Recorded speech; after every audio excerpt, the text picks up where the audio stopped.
এক শান্ত গ্রাম, আর গ্রামের সীমানায় দাঁড়িয়ে আছে এক পুরনো বটগাছ। গ্রামের মানুষ বিশ্বাস করে ওর নিচে বাস করে এক ডাইনি।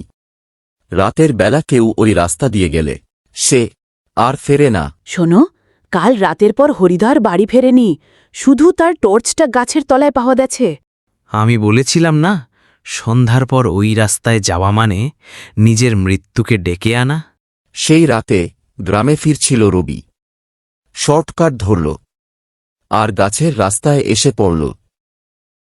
অত ডাইনির গল্প শুনেছি, সব বানানো, আমি ওইসব ভয় পাই না।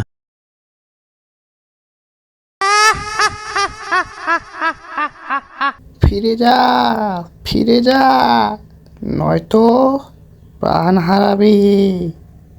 তুমি কে? কেন মানুষ খাও? কারণ তারা আমায় পুড়িয়ে মেরেছিল। আমি নির্দোষ ছিলাম, তবুও আমায় তারা মেরে ফেলেছে। ডাইনি ধীরে ধীরে মুখ তোলে। তার চোখে রক্ত, চুল এলোমেলো, মুখে বিকৃত হাসি। এখন আমি চাই প্রতিশোধ। বহু বছর আগে গ্রামের লোকেরা এক নির্দোষ মহিলাকে জাদুবিদ্যার মিথ্যে অভিযোগে হত্যা করেছিল। তার আত্মা বাঁধা পড়ে গাছের সঙ্গে, আর প্রতিটি রাত সে খুঁজে বেড়ায় নতুন আত্মা।